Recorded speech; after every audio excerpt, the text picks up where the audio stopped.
Hello, আসসালামু আলাইকুম। আমি ঘুম পাড়ানি মাসি পিসি ঘুমের রানী। আজকে সহজ একটা রেসিপি নিয়ে আসবো।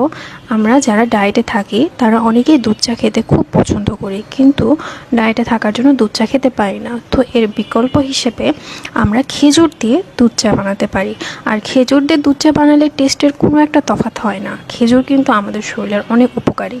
তো আমরা যদি খেজুর দিয়ে দুধ চা বানাই তাহলে কিন্তু মন্দ হয় না। মানে একে তো যখন দুধ চা খাওয়ার ক্রেভিং ওঠে, তো চাও খাওয়া গেল, আর এতে আমাদের শরীরে কিন্তু এক্সট্রা ফ্যাটও কিন্তু ধরলো না।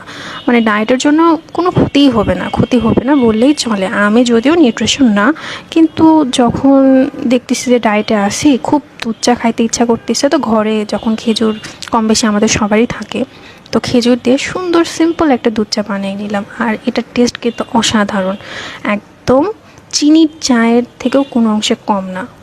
আপনারা চাইলে ট্রাই করে দেখতে পারেন। ধন্যবাদ।